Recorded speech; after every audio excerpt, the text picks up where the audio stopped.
Hello, this is Paul. I'm talking about A Course in Miracles. Sitting in the car and getting slightly rained on by freezing rain or whatever it is. Today, I want to talk about the split mind.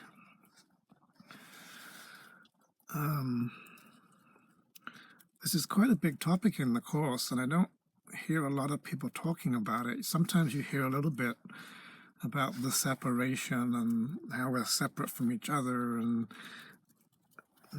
separated from God, or those kind of things, but not many people talk about how the mind is split, and there's a split and a division within you that's part of the basis for projection and self-attack and other stuff. So I got some quotes that I printed out to make sure that I cover the main topics here. So I split these up into parts, where you have a part about how you have two selves within your split mind, why this is a problem, the persona and the shadow. These aren't really terms that are used in the Course, but it's the same principle as the split mind, the way it functions. And then healing the split. So, let's see. Consciousness was the first split that man introduced into himself. He became a perceiver rather than a creator in the true sense. And a lot of people think of the separation from God as being like God is up here, and there was a separation between, and now you're kind of down here, and all of yourself is now sort of down here and split off from God. Or here's all of me in a body. The body is a form of separation, and it's separating me from other people. Okay, that's a good starting point, but there is more to it than this. So just to generally touch on this, your mind, when it's whole and healthy, and you're in God and you're perfect, your mind has a wholeness and a quality, a oneness. It's all unified. It has one will, one outcome, single-mindedness, and that's healthy. It's a healthy mind, is a whole mind. When we started to entertain the idea of differences and specialness, and we tried to start to find something that doesn't apply to one thing and another, and sort of skew things, that's when we entered into the separation idea. And that didn't it didn't happen outside of your mind. So if this is your mind, you have the idea of separation within the mind, as though the idea of being split off from something. You experienced it as being split off from God or split off from yourself, but you also split within yourself. So your mind now has kind of two sort of off-balance parts to it, and this is referred to as the split mind.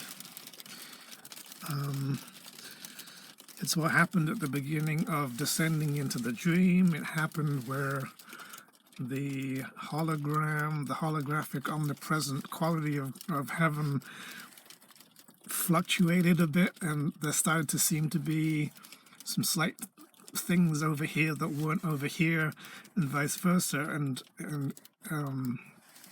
kind of went into a state of mind that believes in being split. It was a self-attack. So if you're going against your own will and you're attacking yourself, that has to mean now that there is an attacker within you and a thing that is attacked, and that kind of splits you. It's like you're divided against yourself by trying to deny God or deny your will or deny your soul. You effectively are trying to go against yourself. It's a self-attack, and therefore you've now created a war with yourself, and that war has to have two sides to it. And so this forms a split in your mind, where your mind now contains two things, where it used to contain one thing. So now you've got a split mind, and this is what created consciousness, because now there was some part that seemed a bit different to the other part and not quite one with it and slightly at war with it.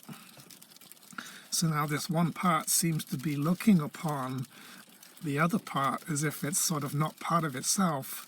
This was how consciousness was created. And if you remember, consciousness is the idea of a split mind, and awareness is the idea of a whole mind.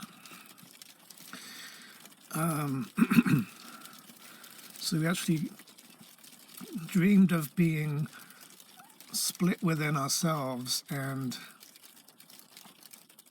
developed a multiple personality disorder, kind of. And some people say, well, the one Son of God has multiple personality. No, he does not. The sonship does contain individuals who are sane and whole. It's just that when a given individual mind tries to oppose will and go against itself, that it starts to attack itself and split off parts of itself as enemies and other parts as victims and victimizers and stuff. So you're doing this to yourself, but you do have, if you're in the ego, you do have a mind that seems to be fragmented into more than one identity. And here's Jesus talking about it.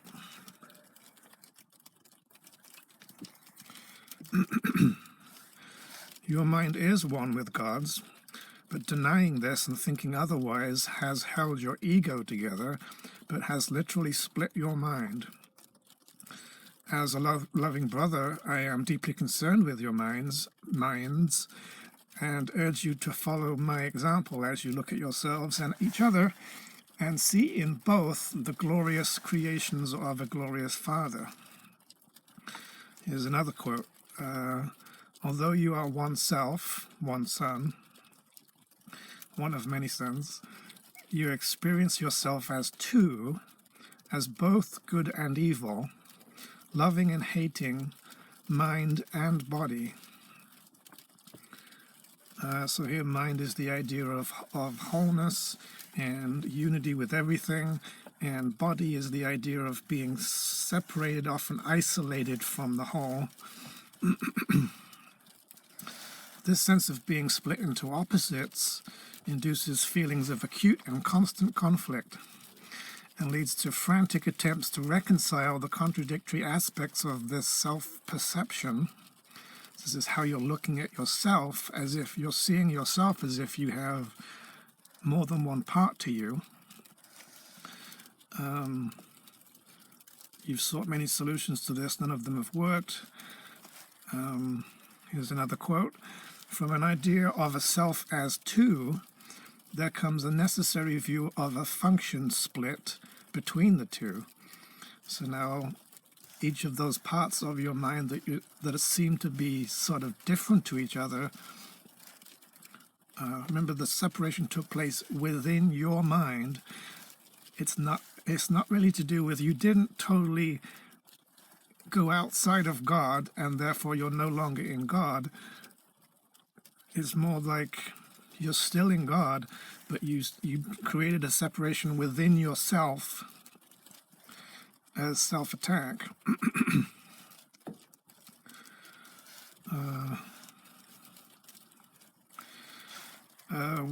What you would correct is only half of the error, and which you think is all of it.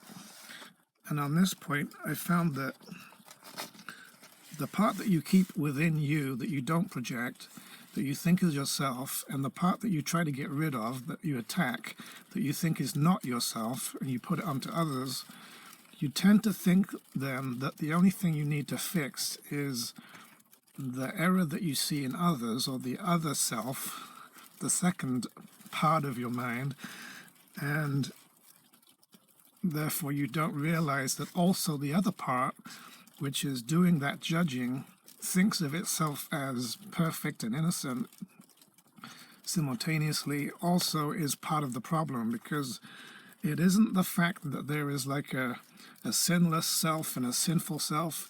It is the separation between them that is the problem. It's the fact that you've divided yourself into two, and now one part is attacking the other part. It's not the bad part that's the problem, and it's not just the good part that's the problem. It's the fact that they're enemies, or they seem to be not one thing. That's the problem. That's the ego.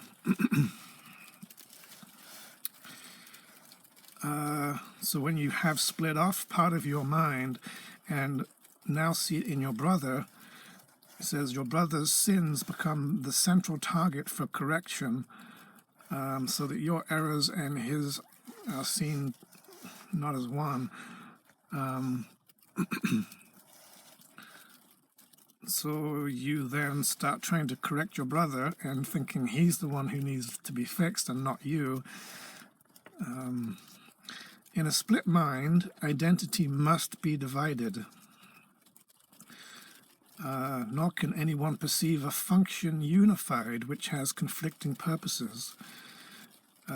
So correction to a mind so split must be a way to punish sins that you think are yours in someone else. So what really happens is you develop these two parts of your mind. One part is sort of a conscious part that you think contains all the things that you've allowed to be acceptable about yourself, and that creates a picture of a fake persona that seems good and people-pleasing and innocent, and Jesus calls it a face of innocence. It's a facade of innocence, a persona. That part of you attacks the rest of you and makes it wrong and guilty and sinful, to kind of dump the sin into the other part of the mind. And then you try to,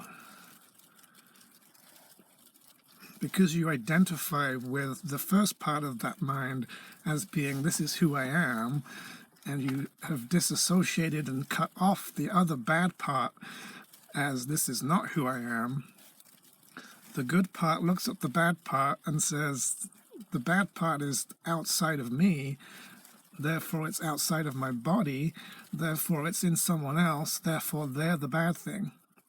This is how you project.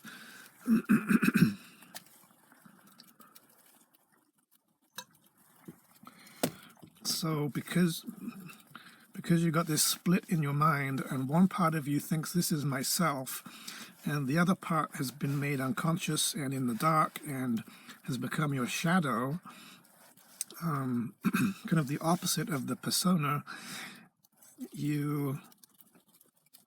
this first part of the mind thinks that part's not me, that's not part of me, I want to get rid of it, it shouldn't be part of myself. It's where the sin is. It's where I've dumped the sin to try to get rid of it, and now I'm attacking it and trying to disassociate myself from it. That first part, the persona, now perceives the shadow, the unconscious hatred and guilt and sin and everything that you seem not to want, or you want to not be associated with or not part of. You automatically hallucinate that it is separate from yourself, therefore it must be out there somewhere in some other self. There's another self who is the sinner and not the self that is in denial pretending to be innocent. And that makes it very easy to believe that the bad sinful stuff is actually in or is your brothers, like you projected onto him, you cannot help but think, I'm the innocent good one, and that separate identity is so closely disassociated from that it must be someone else, and that makes it very easy to sort of blur the lines and think that it's your brother, your other souls who are sinful and guilty, because you see that on top of them. But it's really your stuff, and it's in your mind still. So you still have the persona and the shadow inside your mind, because your mind is split and is at war with itself. It's self-attack, and this is why you need self-forgiveness to heal the split within your mind, so you stop trying to get rid of part of yourself. I'm going to get to this a bit more in a minute.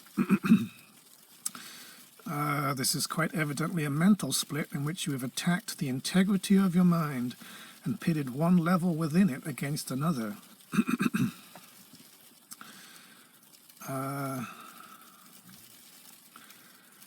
Blah, blah, blah, ... Thus does your function seem divided, with a half in opposition to a half, the two halves of your split mind. And these two halves appear to represent a split within a self, perceived as two. So as Jesus is saying, if you're in the ego, you're not just either in God or in the ego, you're either in wholeness or multitude, or you're in a single whole self or divided self. So it's either I'm one thing or I'm two things. When you're in the ego, you do have multiple personalities. You have a sense of there are many different parts to my identity, and none of them are the whole of you.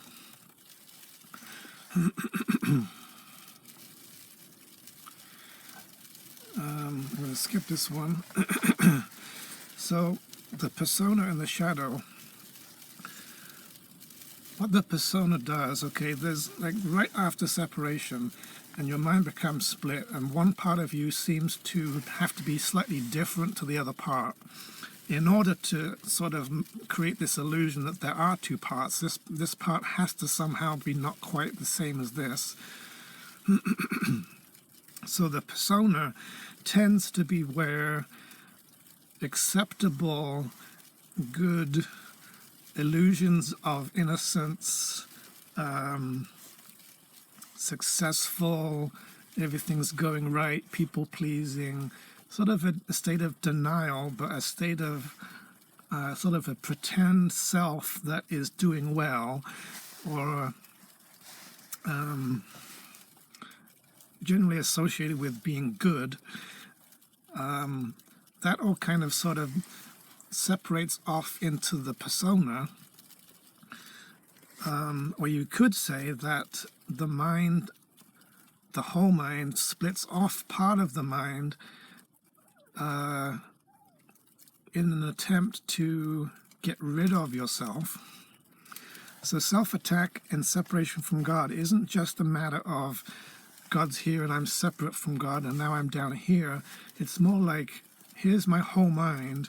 I'm going to systematically start chopping off pieces of myself to try to get rid of myself, to try to kill myself.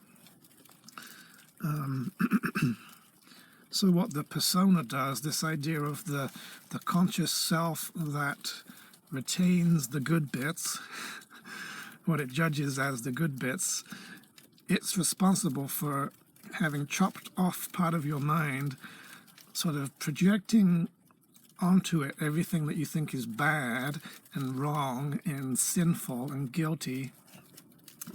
In darkness, the persona associates with being the light and the truth, and the darkness is associated with being everything that's sort of unconscious, hidden, repressed, denied, rejected, hated.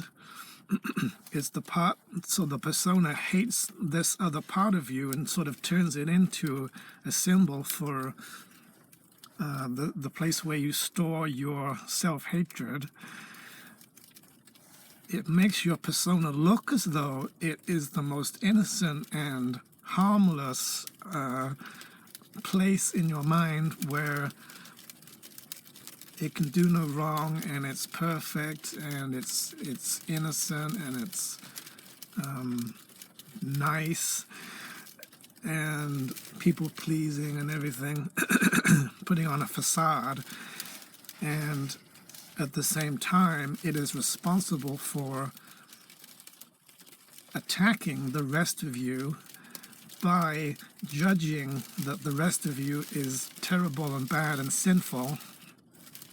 So it kind of makes the shadow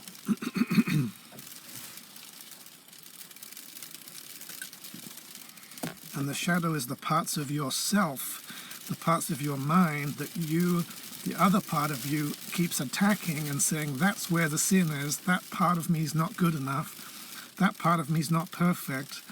So it keeps like chopping off a piece of the mind, and it's trying to pretend that it's seeking for perfection. I'm trying to become a better person, I'm having a spiritual path, I'm becoming a spiritual ego. And the only way it can get to that illusion of spirituality or that illusion of perfection is to get rid of all the other stuff, all the other illusions that it sees as forms of sin and darkness and evil. So in effect, what the persona is doing is it's gradually chopping off parts of you that it doesn't like or it judges as not good enough, not perfect enough,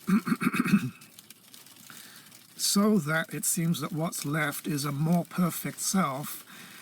But what it has done by doing that is it has actually attacked and hurt and tried to destroy part of you. And in this seeking for perfection, it basically is murdering you a piece at a time, because it's never satisfied that you're good enough, because it believes that you are fundamentally sinful. And so it's constantly trying to split off parts of your mind, make them unconscious, deny them, attack them, project them outwards, see them as separated off and in someone else, as if others, some other enemy that is not it, that it tries to keep as much distance between it and the shadow as much as possible, which is why when you project, you then attack what you've projected to try to put even more distance between the two. And so everything that goes into your unconscious mind becomes the shadow, and everything that remains conscious is the persona. But gradually the persona is basically trying to destroy you in the name of becoming more preserved or more alive or more perfect, because it's really using separation to split you away from the things that it doesn't think are good enough. Let's try and get some quotes in here. Every illusion carries pain and suffering in the dark folds of the heavy garments with which it hides its nothingness. Yet in these dark and heavy garments are those who seek illusions covered and hidden from the joy of truth. Truth is the opposite of illusions because it offers joy. Here's another one. What is kept apart from love cannot share its healing power because it has been separated off and kept in darkness. And I think in here also somewhere Jesus basically says, originally you were just light, you believed in separation, believed that there was an opposite to light, that there's darkness. Therefore your mind now contains light and darkness. You think that you are good and evil, because the ego's idea is contradictory. And so that's also how the world came about, whereby this world, the physical world, seems to depict a combination of good stuff and bad stuff. or symbols of light and symbols of darkness and shadow, because the mind that made the world had a split in it and introduced an opposite to light, so that there wasn't just a world of light, there was a world of light with dark stuff in it. So this is what has produced duality, the world of duality, where it seems as though there are light parts and dark parts, personas and shadows, good and evil, right and wrong. And that's illusion. It's part of the belief in separation and keeping stuff in darkness in order to have hidden hate, secret sins, to keep the mind separated. Projection will always hurt you.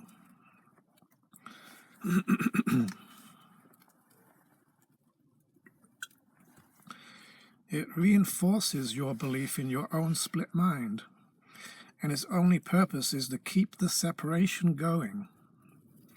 It is solely a device of the ego to make you feel different from your brothers and separated from them.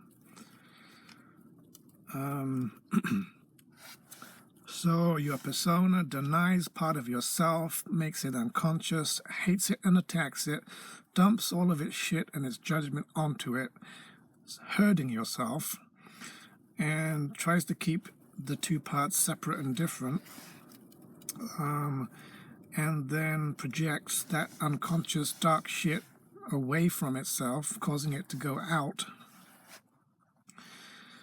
But doing this is hurting you, and anything that comes after that where you're seeing it in somebody else is just further steps of denial. It makes you different from your brothers. So all brothers, all individual souls are supposed to share with each other and be joined.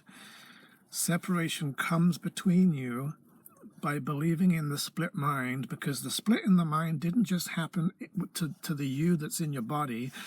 It happened on a big scale to, in heaven, you're this soul who shares with all of heaven and is joined with all other brothers, and isolating each brother to a body confined them so that they were imprisoned in bodies and made it seem as though there was no sharing between brothers anymore. Everyone was separated off from each other and therefore different to each other.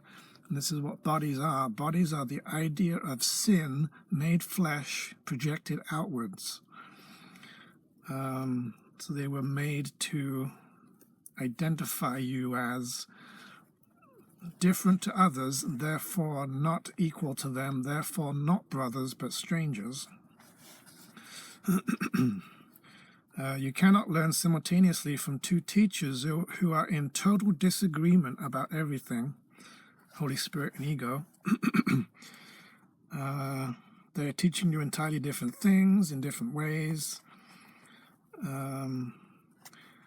If you listen to both, your mind will be split on what your reality is. So you can't listen to the ego thought system and Holy Spirit thought system, which you've tried to do because you are the light, but you believe now there's an opposite to light, darkness, and you're trying to believe that both of them exist, that there isn't just light, but there's light and darkness, duality, and believing that causes a kind of a tension between them that's irreconcilable, where you cannot really ever really commit to one or the other.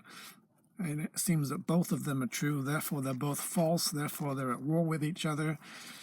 And that affects your reality, and it makes you not whole. The purpose of projection, as the ego uses it, is always to get rid of guilt.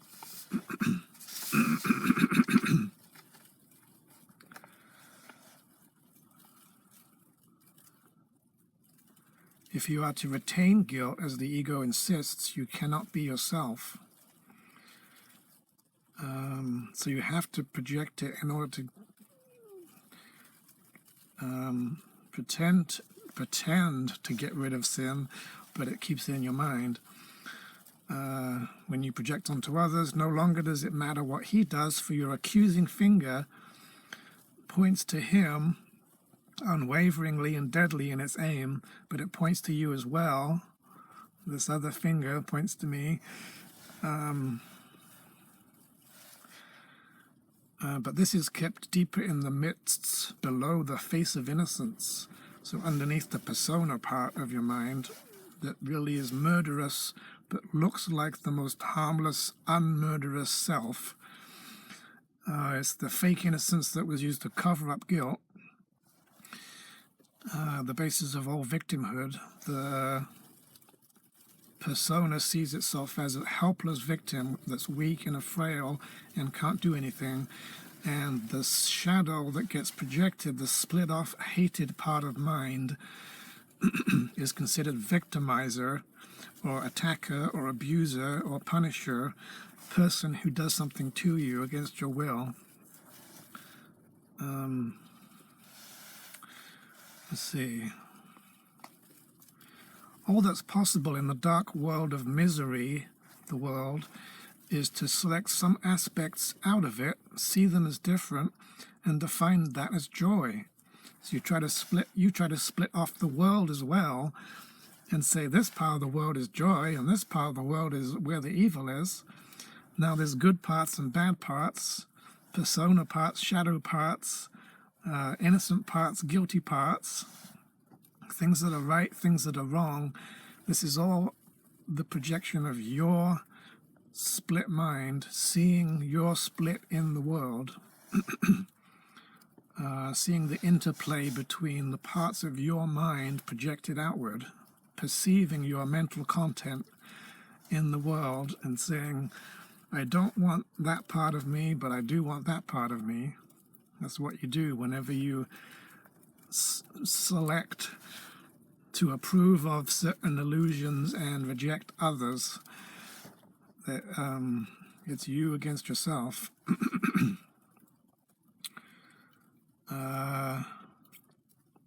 This is interesting.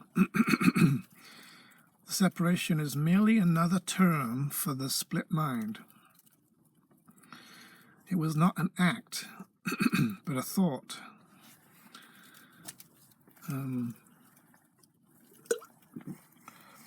It's not. Wasn't something you actually did. You didn't act. You didn't make a separation happen, but you had a thought of being separate and split. The tiny mad idea. Therefore, the idea of separation can be given away, because you can share ideas, just as the idea of unity can. Either way, it will be strengthened in the mind of the giver. So if you try to project sin and separation ideas onto others, you strengthen it in them and in you. This is why projection hurts you. But if you extend love and wholeness to others, that strengthens that in you instead and in your brother. Exclude any part of the kingdom from yourself and you are not whole. A split mind cannot perceive its fullness and needs the miracle of its wholeness to dawn upon it and heal it.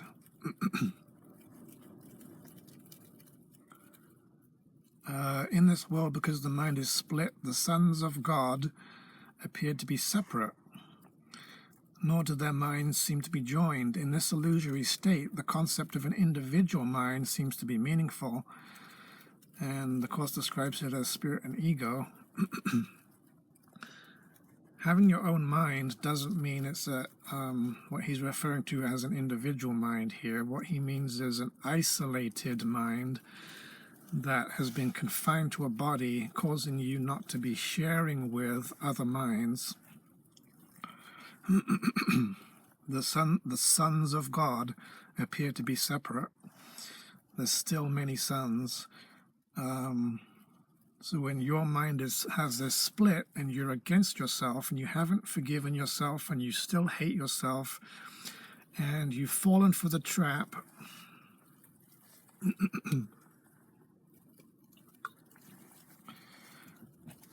See, the trap is the part of you that is a fake innocent self, a false image of yourself, that is your persona. It's not your real personality, not the whole of you, that you think you are, and you think it's the whole of you, is only part of you. It perceives the other part of you that's split off and attacked and labeled as sinful as though that other part is not you and not part of yourself. And it falls for that illusion, making you think that there are separate attackers, or somebody else is the sinner or the guilty one, not realizing that this sinner that you're seeing is actually you seeing yourself as a sinner. It's your persona self is looking at the other split off part of yourself and attacking it and judging it and labeling it as sinful and trying to get rid of it, is trying to destroy it. So if you fall for that illusion and you think, okay, every enemy is somebody else, then you're stuck. You have to realize that what you think is your enemy, your shadow, you've projected onto others, you see it outside you, it's externalized, disassociated from. It is part of yourself. It is you that finds yourself to be an enemy,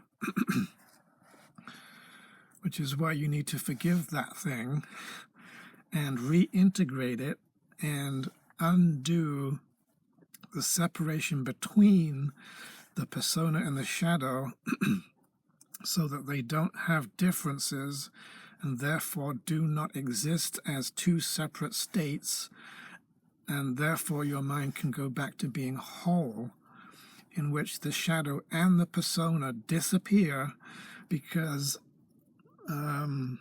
neither of them was your true identity.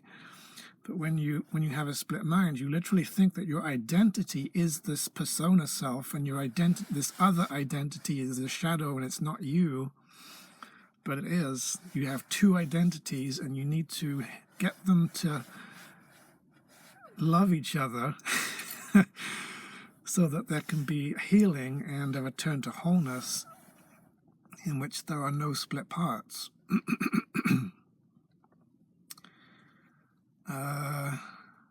Remember, whenever there is fear, it is because you have not made up your mind.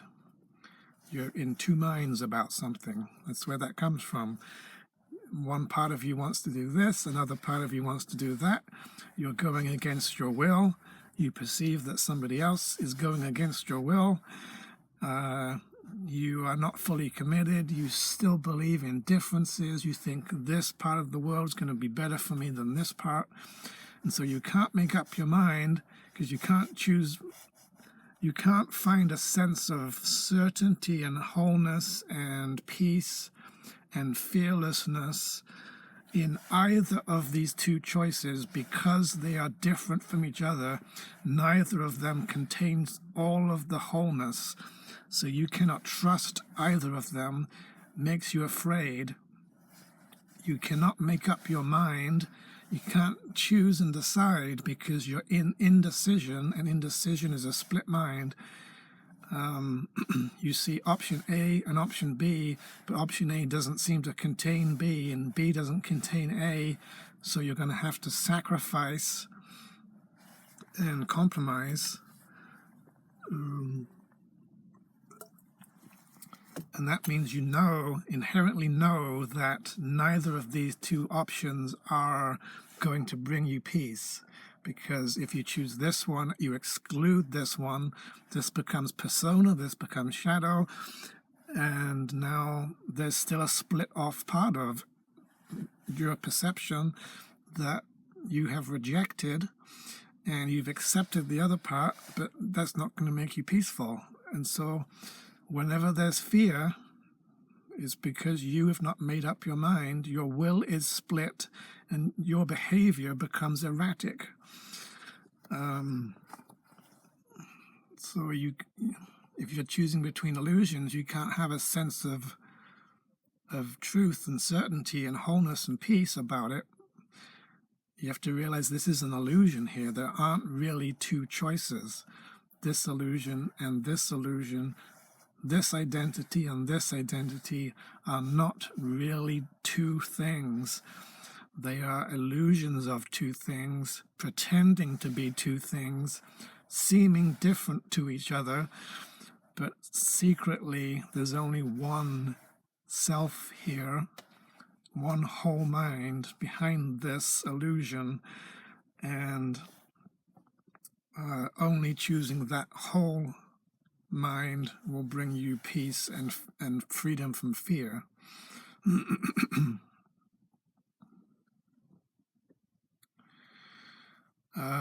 Forgive your brother that the darkness may be lifted from your mind. Because if you're forgiving your brother, you're really forgiving the darkness in your mind. Ideas leave not their source. The dark shadow of sinfulness in your mind, if you forgive it, you're erasing the separation between the two parts of your split mind, returning to wholeness. Therefore, the darkness will be lifted from your mind. There will only be light left, and the persona also will disappear, revealing your true self. Because both of these parts are made to hide your identity. They're fake identities. You did not believe in your own perfection. Could God teach you that you had made a split mind when He knows your mind only is whole? So because you rejected your perfection and your wholeness, it caused not wholeness to happen, and now you're not whole, and that means you are in part, you are partial, and this is partly why you have trouble performing miracles. If your mind and your heart are not in love, which is wholeness, you will be in fear, you will perceive us in a split way, you will make illusions real, you'll believe that there's a powerful cause outside of your control, outside of yourself, separated off from you. Therefore, you cannot confidently cause it to change because you secretly believe it has some kind of will of its own or a mind of its own.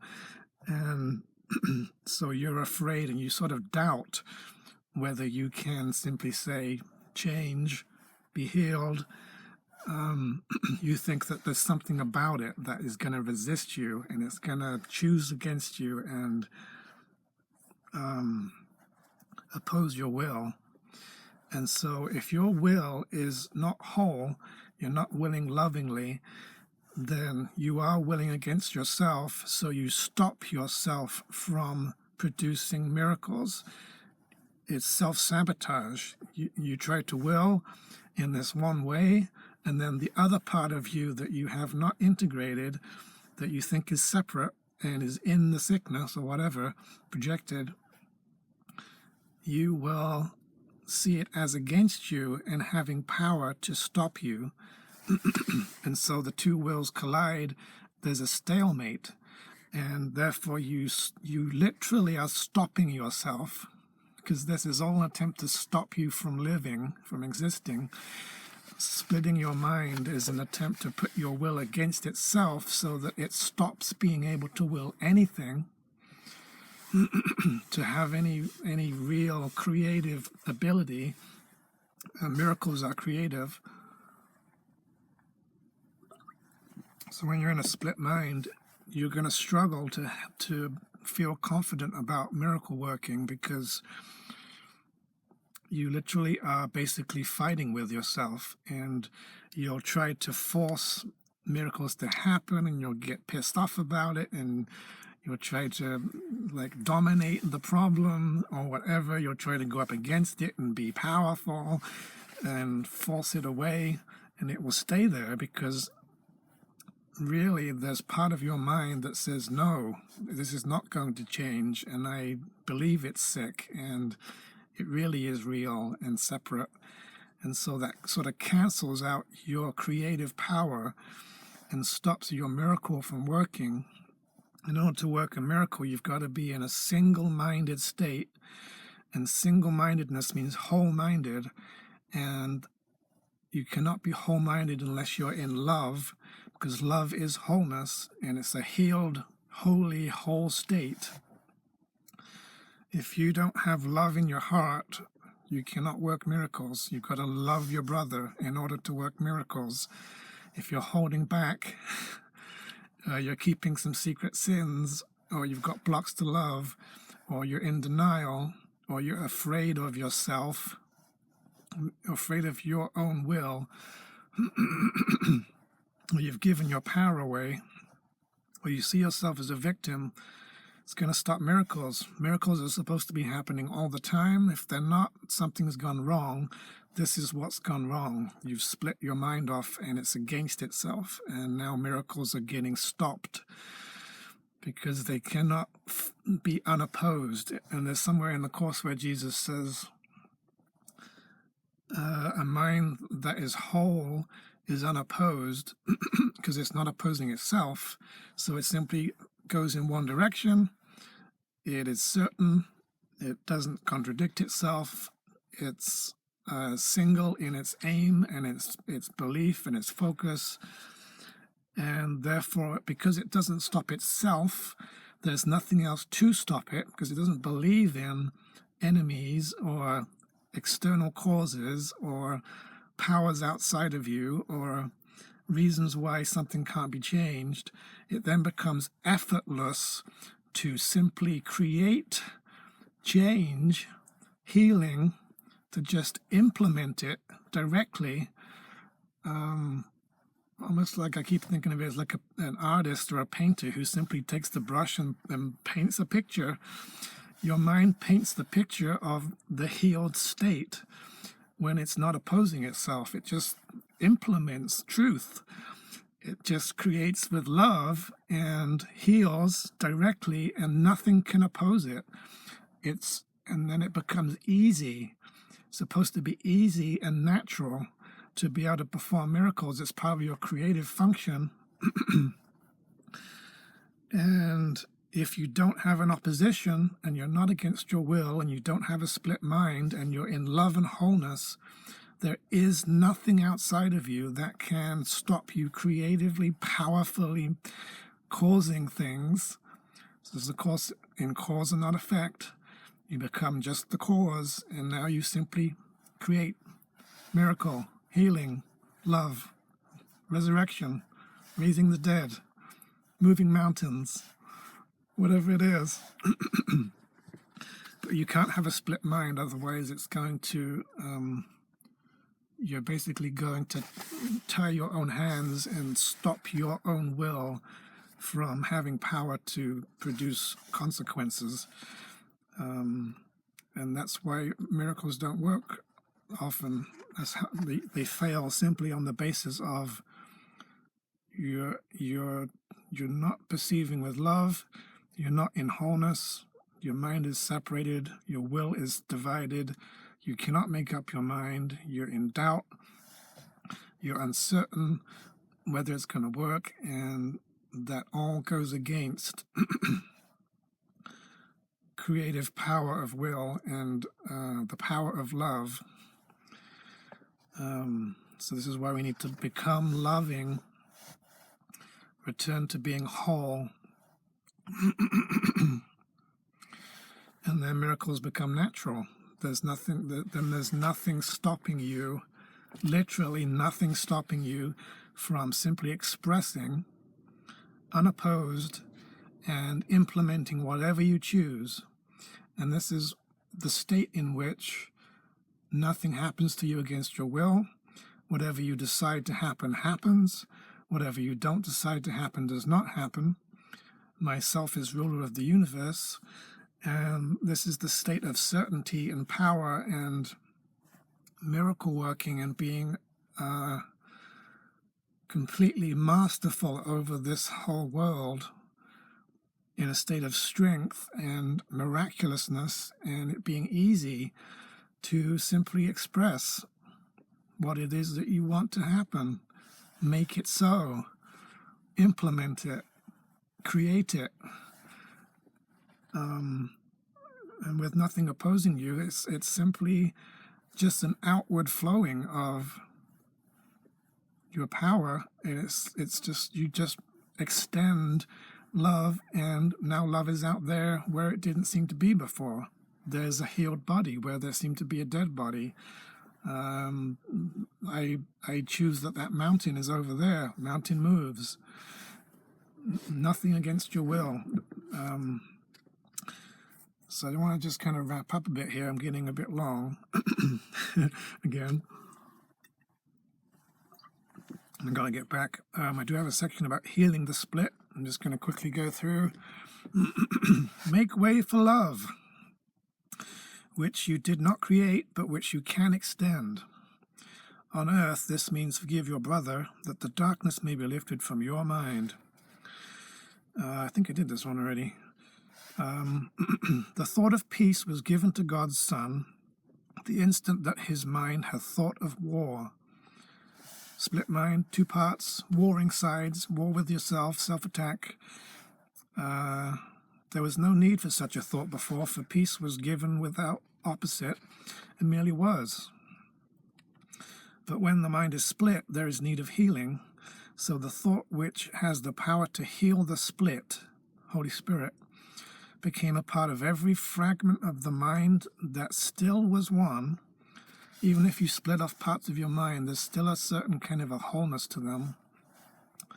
That's why you can't get rid of yourself, really. If you divide an apple in half, you still have the same volume amount. You've got two halves of an apple. They're still wholes within themselves. There has not really been a reduction. All the ego can do is split and divide. It cannot actually remove anything.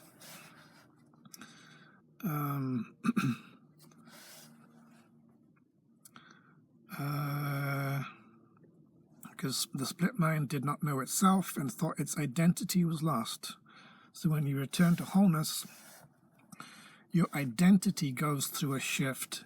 Your sense of who you are transforms from I'm a sinner, or I'm a fake, innocent victim, persona, putting on a show person. I'm not that. I'm not this. I'm only this other identity that's very love-based, your real self.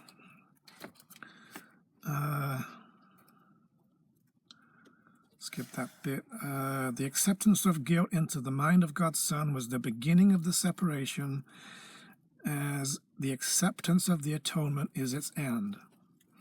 So in the atonement, after forgiveness, healing, integration, turning to wholeness, becoming love again, awareness of love's presence, removing of denial and blocks,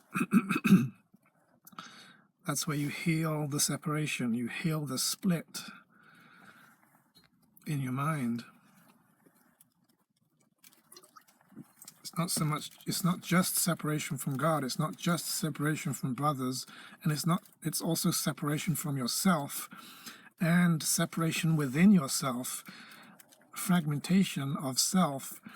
All of these separations have to be healed together, and they are healed together.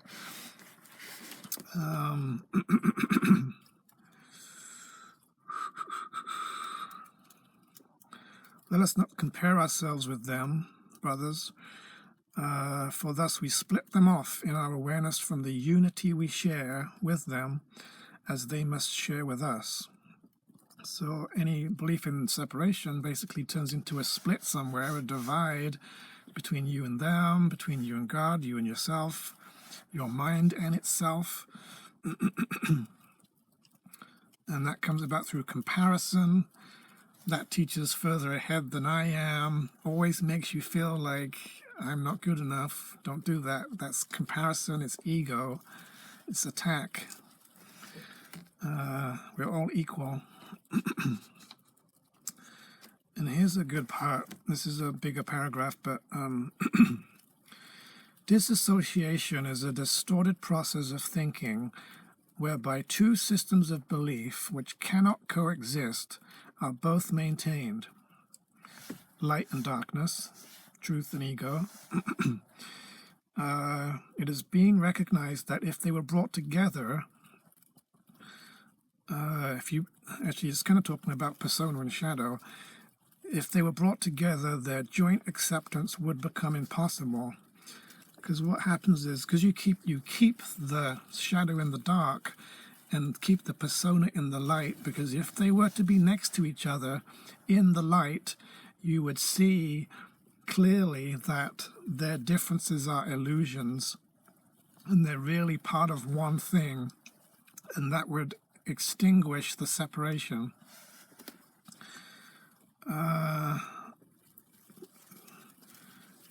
If one is kept in darkness from the other, their separation seems to keep them both alive and equal in their reality. This is directly talking about the persona and the shadow. If you keep the shadow in the darkness, the sinful self is sort of kept in the dark, hidden hates and secret sins. But the persona part's kept in the light, the fake, there's nothing wrong with me. I'm trying to be perfect here by killing the parts of me that I don't think are perfect.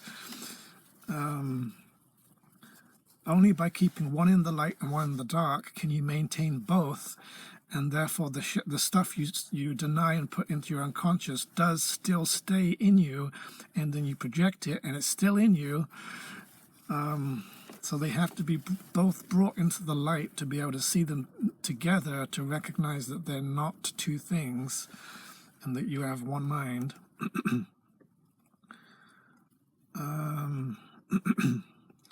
Their joining becomes the source of fear, because if they meet, acceptance must be withdrawn from one of them. You cannot have both, for each denies the other. If you bring them together, and the fact of their complete incompatibility is instantly apparent, one of them will go, because the other is seen in the same place. Bring, therefore, all your dark and secret thoughts to Him, Holy Spirit, and look upon them with Him. He holds the light, you hold the darkness. They cannot coexist when both of you together look at them. So basically, this is the healing of the split mind. This is the undoing of persona and shadow to reveal your whole self. When you look at, let's say, a victim and a victimizer, the victim seems not to be a victimizer. The victimizer seems not to be a victim. The victim seems like this particular personality. The victimizer seems like this particular personality. They seem different. And you think in your mind that because they are different, there are two selves. When you realize that both of these parts are in you, you're the puppet master who is manipulating the persona and manipulating the shadow, the enemy. You are literally pitting this identity against this identity, the two parts of your mind. You are waging war with yourself. When you can see finally that you are on both sides of the war and you are making these two sides attack each other, the ownership of that helps you to realize that they're both you. I'm being the victim and I'm being the victimizer. This is self-attack. The enemy that I thought wasn't me is me. The persona that is not really me, that's trying to be me, is also me. When you can claim responsibility for being both parts of the split and see yourself causing both of them simultaneously, all of a sudden, it's like shocking to realize there aren't really two selves here. It's just you. You're just doing this to yourself, these two pieces of you. You've been doing it to yourself all along. Secret to salvation is that I'm doing this to myself. And just recognizing that you have been the victim and the victimizer, the persona and the shadow, you and the enemy, you and the other, seeing them both as within you, they're in yourself, in your one mind, not out there, makes it impossible for you to maintain the illusion that they are different individuals. You can no longer believe the fiction of this one seems different to this one's good, this one's bad, this one's holy, this one's evil. You no longer can buy those illusions of difference, and you see that underneath those illusions there is you. All of a sudden, both of them disappear because you've recognized the whole of you is in both of these parts. Therefore, there's only really one self here. Instantly, the illusion of two selves is recognized and it disappears. Illusions recognized must disappear. It vanishes, and you return awareness to awareness of your whole identity. You wake up from the dreaming that you were this or that and expand your sense of self to be more inclusive, and now you're back to the whole of you. This is how you get back to the atonement, back to healing the split mind. You have to heal the separation between the parts of you that you think are against each other through forgiveness and love and undoing denial and so on. To heal is to make whole, and what is whole can have no missing parts that have been kept outside. So in that wholeness, you no longer have a split mind. You now realize you're back to being joined with God. You're not separate from your brother. You don't see a split off part of you in your brother, making you think that it's not you and you're not him and you're separate selves in illusory ways. You're not separate from yourself.